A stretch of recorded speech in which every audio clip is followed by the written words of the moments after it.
The first, of course, is what you just mentioned, that whenever the world's number one emerging power, which today is China, is about to overtake the world's number one power, which today is the United States, the world's number one power always pushes down the world's number one emerging power. And Graham Allison has documented this quite well in his book, Destined for War. But the second structural force, which makes the US-China geopolitical contest very dangerous, is that it's driven by dark, subterranean, emotional forces. And this is what I call the fear of the yellow peril that has lain buried in the Western imagination for centuries, ever since the Mongols came close to invading Europe, taking over Europe. So this is an emotional dimension that would like to surface, because the one lesson I learned from Freud is that the best way to get rid of subconscious impulses is to surface them into your consciousness and deal with them, and then get rid of them. And that's why I bring up this yellow peril dimension. And it's real, because at the end of the 19th century, the United States Congress passed the Chinese Racial Exclusion Act, which was to keep Chinese out. And why do you keep Chinese out? Because of the fear of the yellow peril, So it's real. And the third structural dimension, which is also explains why the Democrats, as you know today, as enthusiastic as the Republicans in attacking China, Right. is because there was a bipartisan expectation, a very strange expectation on the part of the United States, that as the United States progressively engaged China, as the United States opened up China's economy, by opening up China's economy, United States would open up China's political system, and then China would become a liberal democracy, and two liberal democracies would live happily ever after. But one of the most provocative things I say in my book is to tell my American friends, be careful what you wish for, because a democratically elected leader of China will be far more nationalist than a leader of the Chinese Communist Party of China, Right. because the leader of the Chinese Communist Party of China can afford to take long-term rational positions towards China. But a democratically elected leader will be forced to do things that are being pressed upon him by his electorate. And there's a lot Right. of strong nationalist Chinese sentiment that is there, which is real. And if the Americans want to get a flavor what it is like to have a democratically elected leader in China, they should watch what Erdogan of Turkey is doing. Erdogan in Turkey, this has disappointed many people in the West, but then that's what happens when you have a democratically elected leader. He has to represent the nationalist aspirations of his people, and therefore he changes Hagia Sophia back into being a mosque. And that if the Chinese become nationalists and revisit 100 years of humiliation, they may start demanding reparations from the West for Right. what happened for 100 years. And so it's actually very, very, very how do you say, very reasonable for the Chinese not to raise these issues. And so this is why the United States should really reconsider whether it is in the United States national interest. And I keep emphasizing this, okay? I'm not advocating an anti-American position. I'm actually telling Americans, think carefully where your real interests lie. Right. And your real interests should not be a result of wishful thinking, but going back to Lee Kuan Yew, a result of careful analysis of where your real geopolitical interests lie. Right. Yeah. And I guess there's a little bit of a dilemma in that also, because, yeah, you're absolutely right. Imagining what a leader here in China who needed to basically win a popularity contest would have to do, what that would look like. But I like one of the other points you make in your book, where you say that one of the national interests of America is to stay as number one. And if they really believed that pushing democracy onto China, if they really believed that China adopting democracy would make them even more powerful, would make their people even more prosperous, do you think they'd really want them to have democracy?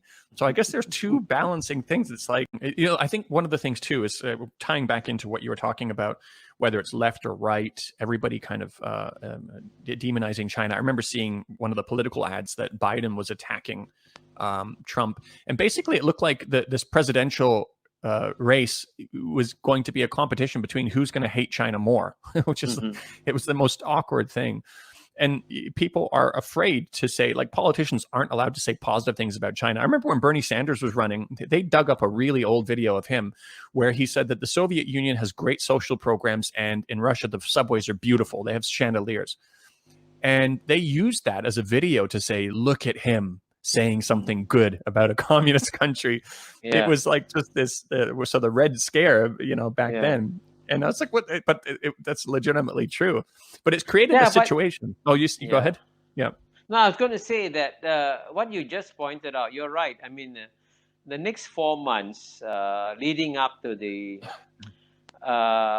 presidential election in November will be very nasty for U.S.-China relations. And to some extent, I can understand why the Democrats have to beat up on China, because if they're seen to be soft on China, they'll be accused of course, being having sold out to China. And but as you know, in 1992, Bill Clinton, when he was running against President George H.W. Bush, was also very hard on China, and he famously said, I will not, unlike President George H.W. Bush, I will not coddle the butchers of Beijing. That's a very strong statement to make. What's interesting is that a year later, in November 1993, I was personally present at the first APEC Leaders Summit meeting in Blake Island off Seattle, and I was present on the island in a kind of a tent, so not a big tent, but still a tent, where I was present when Bill Clinton met President Chiang Zemin of China, and President Bill Clinton coddled President Chiang Zemin of China, and I saw it in my own eyes. So I hope that after the elections there'll be some rationality, but at the same time, since America is a country that has the greatest freedom of speech, that you're not shot for going against conventional wisdom, I hope some leading voices will come out and say, come on, at the end of the day, yes, we have to try and win elections, but we also have to be responsible. And let's acknowledge that China is a reality that we have to live with. And as George Kennan always said, don't insult your adversary. You have to deal with them in due course. Right. So the instinct to impulse, the instinct to insult China, which has become deeply embedded in American body politic, that they should find ways and means of restraining it, because it's not healthy also, frankly. Even in your personal life, it's not healthy to adopt such negative attitudes towards other people. Right, yeah. And I think it kind of ties into also what you were saying, what could happen in China with democracy. The negative things that come with democracy is exactly that. You have to just play to the masses, even if you don't really mean it. Even if, like you said, a year or 2 years later, you're going to be literally coddling them.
Let me also help, if I could, relieve your anxiety a little bit, as you earlier pointed out about the potential for Chinese dominance of the world.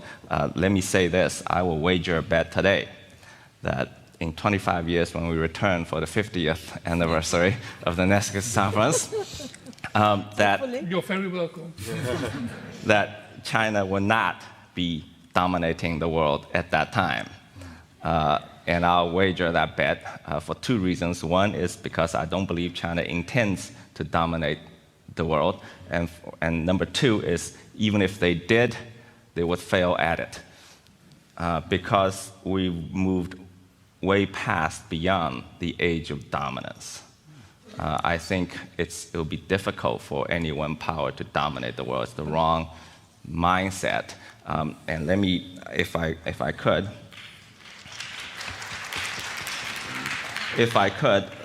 please let me finish my train of thought. You know, in 20-some years ago, I was still a youngster coming out of university.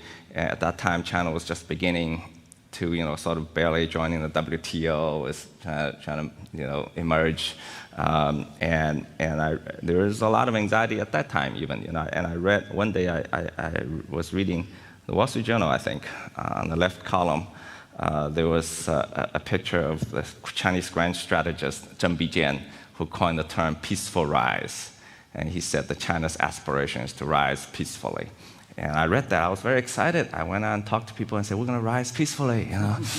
and everybody was very, very suspicious and skeptical. And they attacked the idea and all of that. And to this day, I go out and say, peaceful rise, and people look at me saying, what are you smoking? Okay?